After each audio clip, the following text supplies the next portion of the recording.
The world's population keeps growing. By 2050, we'll have to double our food production. For that, we'll need genetic engineering, advanced pesticides, and fertilizer. Lots of fertilizer. That's why at Agricon, we're working every day, hand in hand with farmers and their families. And don't you want to feed the world? Messages like this one seem to be popping up everywhere, but who's really behind them? Turns out it's the corporations profiting from this way of farming, like those selling the pesticides, fertilizers, and chemicals.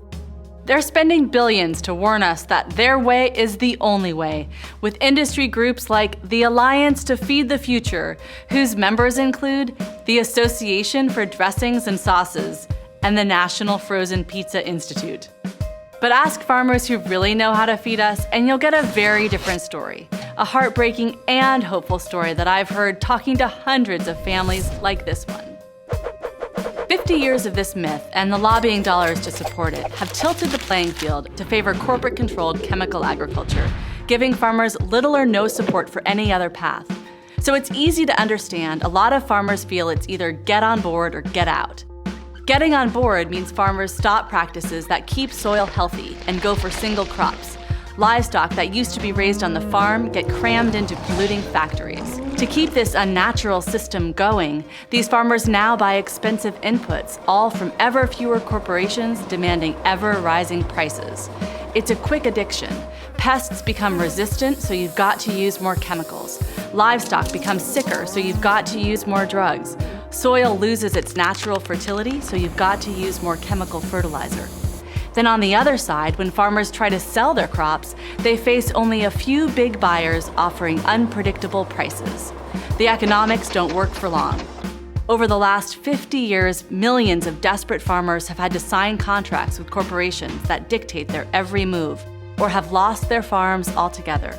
More and more farm income is concentrating at the top, so now only 1 in 10 US farms can support a family. In many other countries, a similar thing is happening. Small farmers who buy into the promise that corporate agriculture is the solution often get trapped by debt and dependency.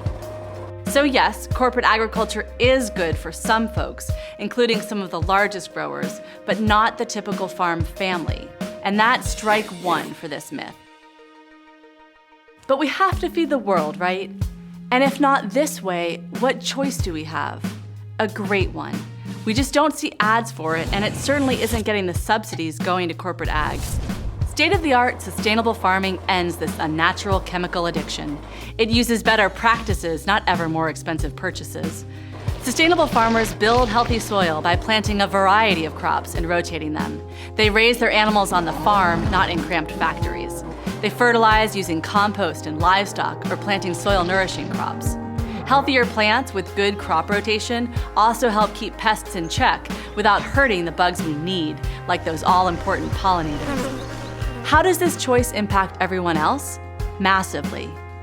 Industrial farms degrade and erode precious topsoil. 64 tons per acre are being lost every year in some spots in our heartland. They suck up huge amounts of water, a lot of it from deep underground, essentially irreplaceable. And they use millions of pounds of antibiotics, a practice that leads to dangerous new bacteria. They also produce toxic runoff that pollutes our rivers, our oceans, and us. The average American already has at least 13 pesticides in our bodies. And thanks to chemicals in the field, farmers and farm workers have higher rates of many cancers. So the sustainable farm is better for farmers and the environment. But can it really feed the world? Study after study is saying yes. Sustainable farms produce as well, and in drought years, even better. This is important news for small farmers who already grow 70% of the world's food. To increase production, they don't have to follow the chemical path. And the future we're all talking about feeding? The industrial farm requires more fossil fuels, water, and mined minerals, all stuff that will only get more expensive as it runs out. So down the line, the chemical path not only can't work for farmers, it won't be a choice at all. Corporate agriculture doesn't reliably grow more food in the future or even today. And that's strike two for this myth. But we still haven't looked at the biggest hole of all. They say we need to double food production or we'll go hungry. Really? We already have almost 3,000 calories a day available for every human being on Earth. More than enough. And that's after wasting a third of all food grown. And a lot of what is grown isn't food we eat directly. A third of the world's grain is going to livestock. In the US, our biggest crop is corn, but less than 1% of all corn planted is what we eat. Most goes to fuel or feed. So staying on this track, we could increase production and still have more hunger. To end it, everybody has to have the power to buy or grow the food they need. And that's what sustainable farming is all about. Strike 3 for this dangerous myth. So the next time someone who makes frozen pizza or toxic pesticides tells you there's only one way to feed the future, tell them their story is full of holes. The evidence is clear. Sustainable farmers prove we all can enjoy healthy food, and we each have power to make this happen.